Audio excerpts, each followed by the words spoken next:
Hello, good morning friends. मैं are के चौहान फिर से आप लोगों के लिए कुछ वीडियो लेकर आया हूं। जैसे बायोलॉजी, इकोनॉमिक्स, हिस्ट्री को एक साथ कवर करने की कोशिश करेंगे। रोज का मैं एक लेक्चर जो है वो बायोलॉजी से, हिस्ट्री से, इकोनॉमिक्स से जो है वो आपका डालता रहूंगा। बीच में कुछ समस्याएं थी जिसके कारण से मैं वीडियो नहीं बना सका, लेकिन अब मैं आपको डेली एक वीडियो जो है प्रोवाइड कराने की कोशिश करूंगा। खुशी की बात यह है कि इसमें जो है वो आपका मैं जीएस को लेकर चलूंगा और आपका इंग्लिश को लेकर और प्लस आपका मैथ। ये तीन चीज जो है वो आपको मेरे यूट्यूब चैनल पर मिलेंगी। और यूट्यूब चैनल है आपका धामपुर क्लासेस के नाम से। सर्च करना धामपुर क्लासेस और आपको इसमें डेली की जीएस, इंग्लिश और मैथ की क्लासेस जो है वो आपका मिलती रहेंगी। आशा करूंगा कि आप लोगों को जो है बहुत अच्छी लगेंगी। तो मैं जो आज शुरू करूंगा वो करूंगा मैं आपका एक करंट का मुद्दा है और काफी चर्चित भी रहा, काफी चर्चा में रहा। उसका नाम है आपका आरटीआई उच्च न्यायालय से। मेनली ये न्यायालय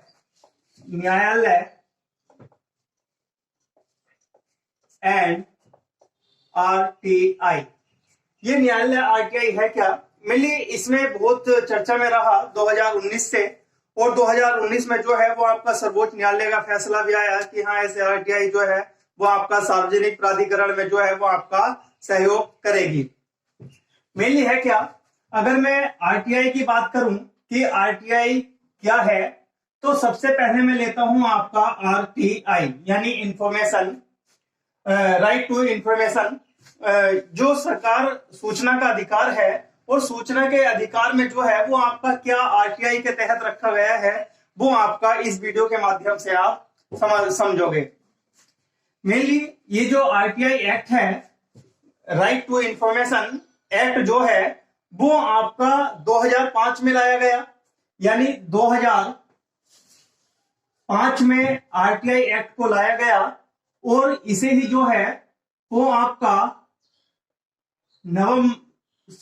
जून 2005 में यानी 15 जून 2005 को इसको जो है संसद के द्वारा पास कर दिया गया कि संसद ने इसे जो है वो क्या कर दिया गया, पास कर दिया गया।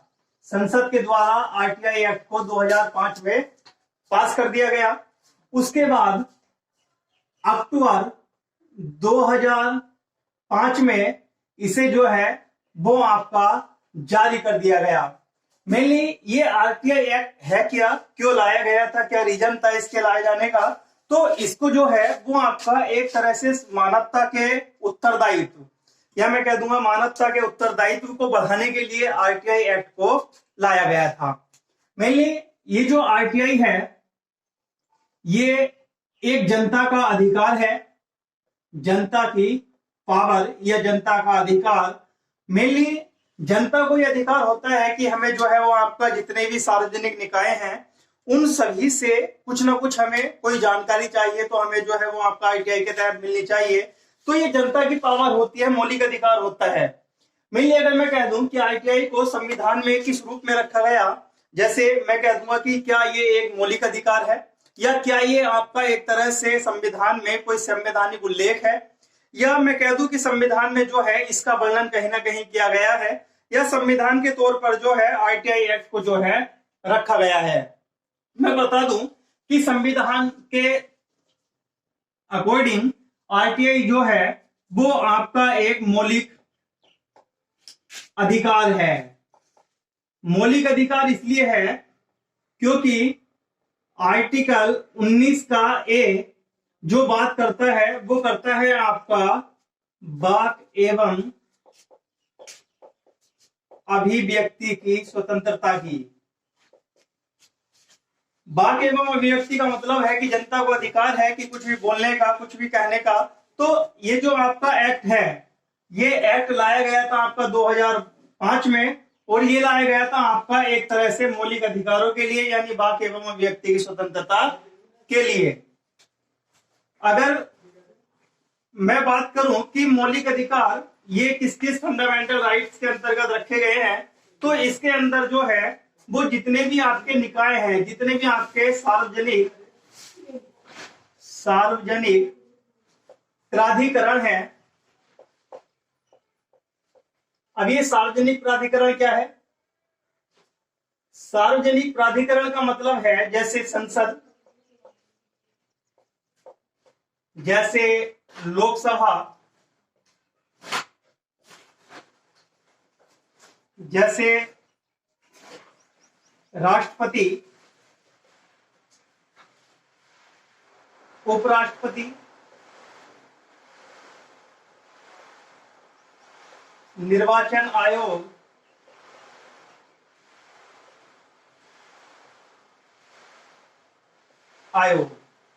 मतलब जनता को अधिकार है कि जितने भी आपके सार्वजनिक प्राधिकरण है, इन सार्वजनिक प्राधिकरणों से संसद हो या लोकसभा हो या राष्ट्रपति, उपराष्ट्रपति, निर्वाचन आयोग, इन सभी से कुछ ना कुछ आपका बूझने का अधिकार होता है। और ये किसके तहत बूझते हैं? आपका आरटीआई एक्ट के तहत बूझ सकते हैं। मेनली ये जो आपका आरटीआई है, इसकी एक समय अवधि है, यानी इसमें जो है वो आपका एक तरह से आवेदन करना होता है जनता को, जो है सार्वजनिक प्राधिकरण में जिस प्राधिकरण से उनको कुछ बूझना है, तो उसमें जो है वो आपका एक तरह से उनको जो है वो आपका आवेदन करना होता है। और उस आवेदन के बाद जो है ये सार्वजनिक निकाय जो है, ये सार्वजनिक निकाय, इसकी एक समय अवधि बताई गई है और वो है आपका 30 दिन। 30 दिन अगर कोई ऐसी मौलिक अधिकार है कि जनता को जो है वो आपका कोई जरूरी बात है या जरूरी जो है वो आपका बूझना है, तो ऐसे में जो है वो इसकी समय अवधि को घटाकर जो है वो आपका 48 घंटे कर दिया गया है। अगर ऐसा हुआ कि जनता ने कोई सार्वजनिक प्राधिकरण से जो है वो आपका कुछ आवेदन किया और ऐसे में सार्वजनिक प्राधिकरण के किसी भी या तो सदस्य ने या आपका कोई भी अधिकारी ने कोई उसको जवाब नहीं दिया, आंसर नहीं दिया, तो ऐसे में क्या होगा? तो ऐसे में 30 दिन के बाद भी अगर सार्वजनिक प्राधिकरण जवाब नहीं देता है तो ऐसे तो आरटीआई एक्ट विफल हो जाएगा। लेकिन ऐसा नहीं है। इस आरटीआई को जो है वो आपका धारा 2H के तहत रखा गया है। और मेनली यदि ऐसा होता है कि किसी सार्वजनिक प्राधिकरण में जनता को कोई जवाबदेही नहीं मिलती है, तो ऐसे में जनता के पास एक ऑप्शन होता है इसी धारा के तहत, वो है आपका धारा 12 और धारा 13। धारा 12 जो बात करती है वो आपका केंद्रीय सूचना आयोग की चर्चा करती है। और धारा 13 जो है वो आपका राज्य सूचना आयोग की चर्चा करती है। यानी यदि किसी व्यक्ति को अगर इस सार्वजनिक प्राधिकरण से कोई जवाबदेही नहीं मिलती है, तो ऐसे में 30 दिन के बाद जो है वो आपका या तो केंद्रीय सूचना आयोग के पास चला जाता है या वो अपनी रीट जो है राज्य सूचना आयोग के केंद्र में डाल देता है। मेनली ये सब जो है वो आपका जवाबदेही को प्राप्त करने के लिए जो है आरटीआई एक्ट को लाया गया, जो हमें 2005 से जो है वो आपका दिखाई दिया। मेनली अगर मैं आपसे कहने लगूं कि इसमें आरटीआई एक्ट जो है चर्चा में क्यों रहा, क्योंकि पहले जो सर्वोच्च न्यायालय था, सर्वोच्च न्यायालय जो है उसका कार्यालय जो है आरटीआई के तहत नहीं आता था। लेकिन अब जो है सर्वोच्च न्यायालय का एक फैसला आया है नवंबर 2019 में, और इसमें कहा गया कि ये जो आपका ये सर्वोच्च न्यायालय की जो आपका एक तरह से प्रशासनिक व्यवस्था है वो आरटीआई एक्ट के तहत आती है। अर्थात लोगों को जो है सर्वोच्च न्यायालय के न्यायाधीशों को जो है अपना जवाब देना पड़ेगा। लेकिन ये मुद्दा उठा कहां से, मुद्दा आया कहां से, इसको भी समझ लेते हैं।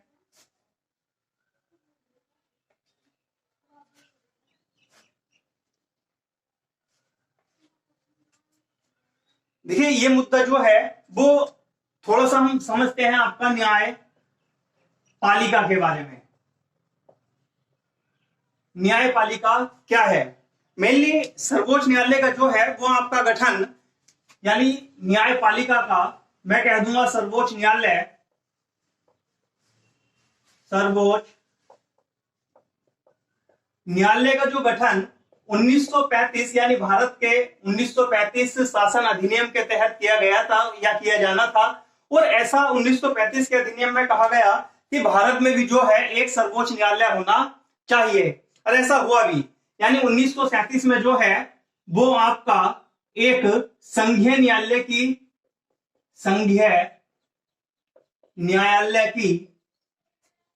स्थापना की गई। अब ये संघीय न्यायालय क्या है? संघीय का मतलब होता है संघात्मक, संघात्मक का मतलब होता है कि इस संघात्मक में राज्य की और केंद्र की बराबर बराबर शक्तियां होती हैं, और दोनों की बराबर शक्तियों के मिलने से एक संरचनात्मक इकाई का निर्माण होता है, जिसका नाम है आपका संघीय न्यायालय या संघात्मक शासन प्रणाली। मेनली ये जो 1937 में संघीय न्यायालय की स्थापना की गई, तो इसको सर्वोच्च न्यायालय को संविधान के भाग 5 में आर्टिकल 124 से 147 तक स्थान दिया गया। यानी भाग 5 में जो है 124 आर्टिकल, अनुच्छेद 124 से अनुच्छेद 147 तक जो है वो सर्वोच्च न्यायालय की चर्चा की जाती है। संविधान में जो है वो आपका जो पहला भाग है वो जो है वो आपका संघात्मक से संबंधित है, भाग 2 जो है नागरिकता से, भाग 3 जो है मौलिक अधिकार से, भाग 4 जो है मौलिक कर्तव्य से, और भाग 4 जो है भाग 4 का क्या जो है वो आपका नीति निर्देशक तत्वों से संबंधित है। मेनली इसकी चर्चा हम संविधान में करेंगे। लेकिन इसके बाद जो है ये लागू हो जाने के बाद जो है, यानी जब हमारा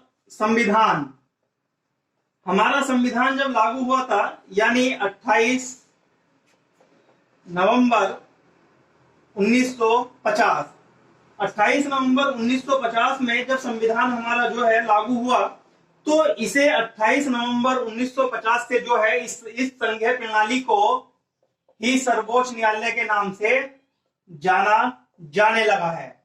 सर्वोच्च न्यायालय के नाम से जाना जाने लगा है। जब हमारा संविधान जो है 28 नवंबर 1950 को लागू हुआ, तो ऐसे में जो है इसी संघीय न्यायालय को जो है सर्वोच्च न्यायालय के नाम से जाना जाने लगा है।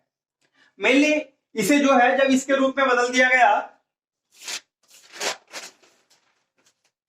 तो यहां पर जो है अगर मैं न्यायपालिका की फिर से बात करूं, तो न्यायपालिका जो है 2 भागों में बटी होती है। नंबर 1, इस न्यायपालिका को हम 2 भागों में तोड़ लेते हैं। नंबर 1 न्याय, और नंबर 2 न्यायालय का प्रशासन। मेनली न्याय जो है, अगर मैं कह दूं कि न्याय का मतलब है जितने भी आपके ये जजमेंट जो है वो आपका न्याय करते हैं, या जितने भी न्यायालयों में न्याय होता है, वो तो आरटीआई के तहत ना तो पहले था और ना ही आरटीआई के तहत अब आता है। यानी न्यायालय और आरटीआई का कोई भी संबंध नहीं है। हम बात करेंगे केवल आपका न्यायालय के प्रशासनिक अधिकारियों की या न्यायालय के प्रशासन की। मेनली ये न्यायालय का प्रशासन जो है वो आपका, इसे ही जो है न्यायालय के प्रशासन को जो है चीफ जस्टिस ऑफ इंडिया के नाम से जाना जाता है। यानी चीफ जस्टिस ऑफ इंडिया के नाम से जाना जाता है, और इसे ही कहा जाता है आपका सीजेआई, यानी चीफ जस्टिस ऑफ इंडिया, यानी सीजेआई के नाम से जो है वो आपका न्यायालय के प्रशासन को ही जाना जाता है। मिलने ये शुरुआत चिंगारी कब से बनी, 2019 में कैसे बनी और क्या रीजन था, और कैसे कैसे जो है आरटीआई एक्ट जो है वो आपका इस पर काम करना शुरू किया। मेनली एक आरटीआई के जो है वो आपका कार्यकर्ता थे, उनका नाम था सुहास अग्रवाल। आरटीआई के कार्यकर्ता ने, सुहास अग्रवाल ने एक रिट डाल दी, या उसने जो है 2009 में एक आवेदन किया आरटीआई के तहत।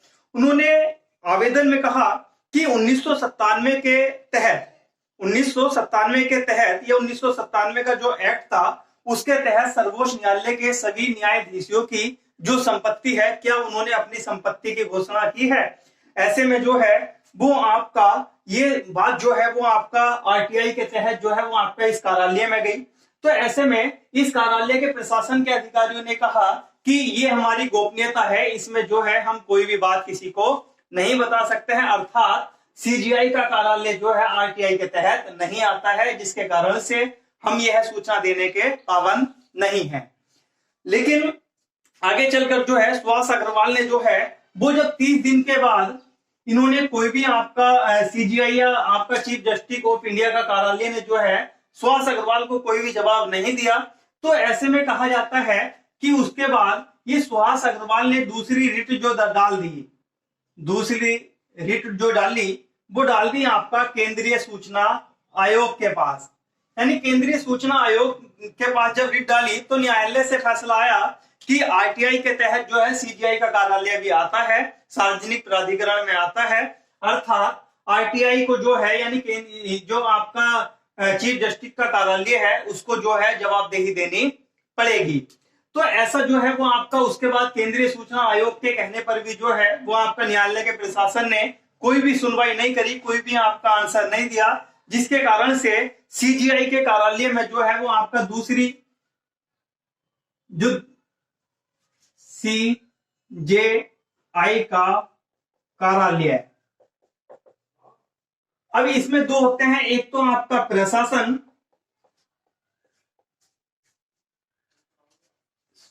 महासचिव और एक होता है आपका केंद्रीय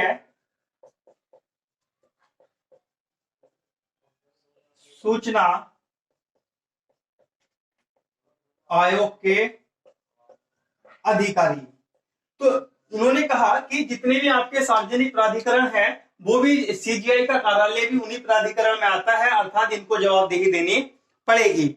जब केंद्रीय सूचना आयोग पर भी जो है इन्होंने कोई जवाबदेही नहीं करी सीजीआई के कार्यालय ने, तो ऐसे में दूसरी जो रिट डाल दी गई, दूसरी रिट डाल दी गई आपका दिल्ली न्यायालय में, और दिल्ली न्यायालय में जो है वो आपका दूसरी डालने के बाद जो है इन्होंने दिल्ली न्यायालय के बाद भी जो है वो आपका कोई भी सुनवाई या कोई भी आंसर नहीं दिया, कोई भी जवाबदेही नहीं करी। और इसके बाद जो है जो आपका अगली रिट डाली गई वो डाल दी गई आपका सर्वोच्च न्यायालय में।